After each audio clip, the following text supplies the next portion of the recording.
Dans cette vidéo, nous allons analyser justement la flexibilité dont il faut faire preuve, n'est-ce pas, dans nos différents projets. Récemment, un abonné nous a saisi pour demander s'il pouvait exporter sa pépinière sur 250 km. Justement, nous lui avons répondu oui, sous certaines conditions. Nous allons donc partager avec vous la façon dont vous pouvez procéder pour gérer vos pépinières à distance, n'est-ce pas, éloignées, n'est-ce pas, des distances vraiment éloignées de vos exploitations. À tout de suite après le générique.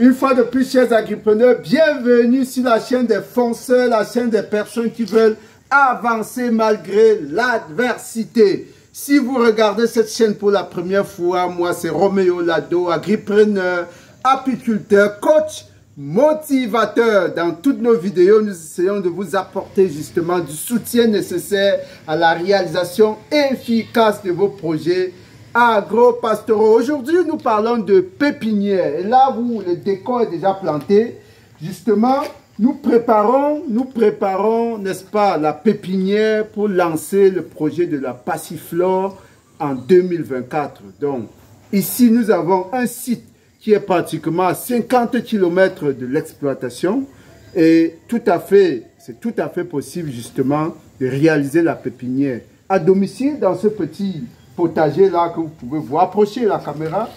Nous avons un petit potager ici, n'est-ce pas? Ça c'est quelle plante là? Le basilic, oui, tout à fait, c'est un condiment. On a quelques tiges de maïs mis en place par des enfants. On n'a pas voulu les arracher, n'est-ce pas? Et là, effectivement, sur cette petite bande de 3 mètres carrés environ, nous voulons faire la pépinière de la Passiflore. Et vous pouvez voir les ingrédients qui sont déjà sur pied. Ça, c'est le fumier, n'est-ce pas, la fiente de poule. Et là, vous avez un peu de cendre pour, n'est-ce pas, stériliser notre terreau.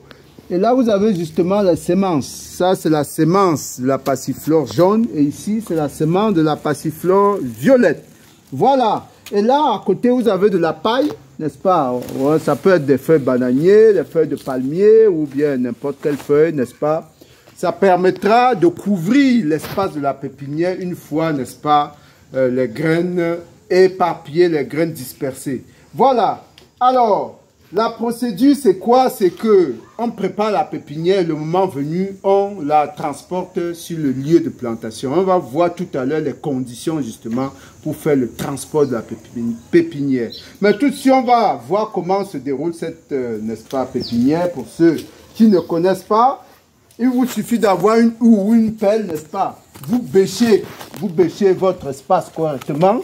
Vous remuez.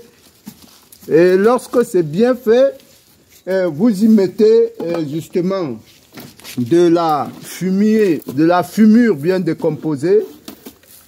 Vous y mettez de la fumure bien décomposée. Ça peut être la fumure de vache, la fumure de porc, la fumure de lapin. C'est n'importe, n'est-ce pas, quelle déjection animale peut être appropriée pourvu que ce ne soit plus, n'est-ce pas, chaud, hein? Pourvu que cela ne dégage pas de l'ammoniac. Ça doit être complètement éteint pour éviter que ça ne brûle vos graines. Voilà. Après avoir fait cela, vous devez asperger un peu de cendre. La cendre joue le rôle d'insecticide, de fongicide, de nématicide. C'est très intéressant, il ne faut pas en mettre trop. N'est-ce pas? Voilà. Lorsque vous l'avez fait, vous pouvez laisser reposer, n'est-ce pas, 1 ou 2 jours, n'est-ce pas? Et puis, vient l'étape des graines. Voilà. Nous allons détacher nos graines, n'est-ce pas? Voilà les graines. Et on va les lancer tout simplement à la volée.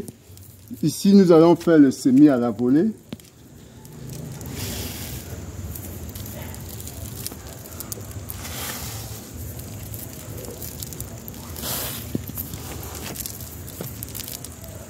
Voilà, c'est mis à la volée.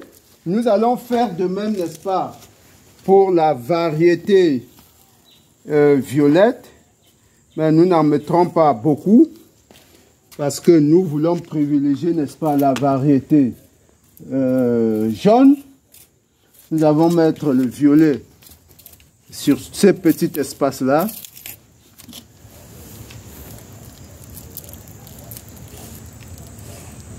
Voilà. Alors, quand ceci est fait, il ne reste plus qu'à... Normalement, on doit arroser. On doit arroser, mais c'est bien mouillé. Nous allons d'abord mettre la paille, n'est-ce pas? Ce qui nous tient lieu de paille. Ça, c'est pour que les...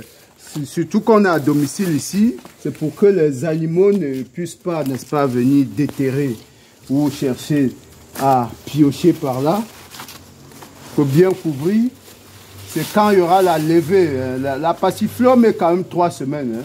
Ça met du temps pour lever. Donc, c'est quand il y aura la levée, pratiquement, qu'on va justement venir enlever cette paille-là pour que les graines puissent respirer. Voilà.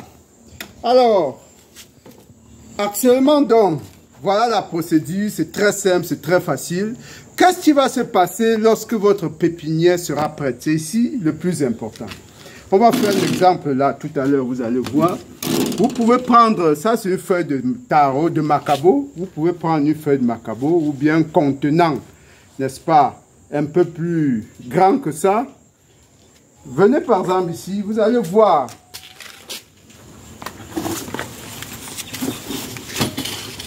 Vous allez voir cette plante-là.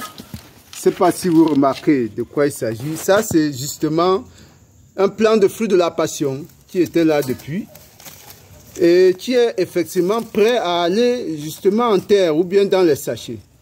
Alors, lorsque vous avez un plant comme ça que vous voulez exporter ailleurs, que vous voulez amener à plusieurs dizaines, des centaines de kilomètres, il faut la prélever avec la racine, avec le mode de terre. Il faut la prélever justement avec une mode de terre. Voilà, vous voyez, il faut la prélever avec une mode de terre. Cela permet justement que la fraîcheur y reste, cela permet de ne pas assécher, cela permet que la plante continue à garder vraiment toute sa fraîcheur. Et vous avez quelque chose comme une feuille de bananier comme ça. Ça peut être la morelle noire ou le piment ou la tomate ou l'aubergine. En tout cas, tout ce qui est repiquable, n'est-ce pas? Vous pouvez transporter ça sous cette façon-là, avec des modes de terre. Et vous attachez tout simplement. Ça, c'est une feuille de macabo, ça peut être une feuille de bananier. Vous attachez comme ça, vous voyez, cette terre est fraîche, cette terre a de l'eau, donc la fraîcheur y est. Vous attachez comme ça et vous voyagez avec. L'essentiel, c'est de ne pas aller mettre ça dans la soute pour que ce soit écrasé, justement. Il faut mettre dans un endroit aéré au niveau du car qui va se déplacer. Et là, vous pouvez faire pratiquement 48 heures. 48 heures de voyage avec un plan comme ça, voire même 72 heures. Ça dépend des conditions dans lesquelles vous voyagez. Si de l'air passe régulièrement, n'est-ce pas? Ceci peut vous faire pratiquement 48 à 72 heures sans aucun problème. Donc, arrivé sur le lieu de votre voyage, n'est-ce pas, arrivé à destination, vous détachez délicatement là, et ça va soit en terre, soit dans un sachet prévu à cet effet. Voilà l'astuce, tout simple, tout bête. Donc, ne vous bloquez pas dans vos projets parce que vous n'êtes pas sur le site même d'implantation, non. Même à distance, à des centaines de kilomètres, vous pouvez préparer sereinement votre pépinière et justement aller la transplanter le moment venu sur le lieu de travail. Si cette astuce vous a intéressé, partagez massivement, likez, abonnez-vous de manière à ce que la communauté en apprenne davantage. À très bientôt. Merci.